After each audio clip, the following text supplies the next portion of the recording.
Give me control of a nation's money supply, and I care not who makes its laws. Mayer Amschel Rothschild, founder of the Rothschild banking dynasty in Europe, the wealthiest family in human history.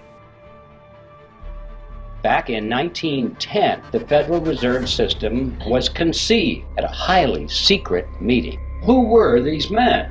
Senator Nelson Aldrich, business associate of J.P. Morgan, father-in-law to John D. Rockefeller Jr., Abraham Piatt Andrew, who was Assistant Secretary of the Treasury. Frank Vanderlip was the president of the National City Bank of New York, which was the largest and the most powerful of all the banks in the country. Henry Davison, representing the financial interests of William Rockefeller, he was the senior partner of the J.P. Morgan Company. Charles Norton, he was the president of the First National Bank of New York, which was another one of the giants. Benjamin Strong, who was the head of J.P. Morgan's Bankers Trust Company. And incidentally, 3 years later, when the Federal Reserve System was finally created, he became the first head of the system. Paul Warburg, who was probably the most important of all the men there because of his knowledge of banking as it was practiced in Europe. He was a representative of the Rothschild banking dynasty in England and France, one of the wealthiest men in the world. They represented approximately 1/4 of the wealth of the entire world. And what happened on Jekyll Island is that they formed a banking cartel, and they called it the Federal Reserve System. The Federal Reserve System is not an agency of the federal government.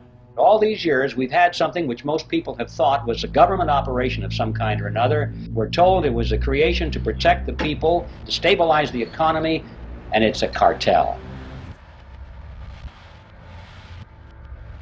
The Federal Reserve is an independent agency, and that means basically that there is no other agency of government which can overrule actions that we take. So we're not a free market then? You're quite correct. There is a central bank governing the amount of money in the system. That is not a free market. And the purpose of a cartel is to enhance the profit structure of the members of the cartel. Period. This cartel went into partnership with the government. The chairman typically wants to ingratiate himself into the favor of the president and often will accommodate him with loose monetary policy. The Fed, as we've seen, has the ability to extend trillions of dollars to unidentified recipients on undisclosed terms. The government is able to borrow a tremendous amount of money and therefore spend more than it takes in taxes, but never enough. They always need more than that. Let's say the United States needs money. Instead of issuing their own United States notes, backed by their own credit, they issue treasury bonds. They then sell these bonds to the Federal Reserve, which buys them with money they created out of thin air. The money that the Fed created then goes to the U.S. The U.S. then pays interest on the money that the Fed lent to the Treasury. So to clarify, the Fed creates money from nothing, loans that money to the U.S., and then charges interest on that money. There is no money. There's just a checkbook.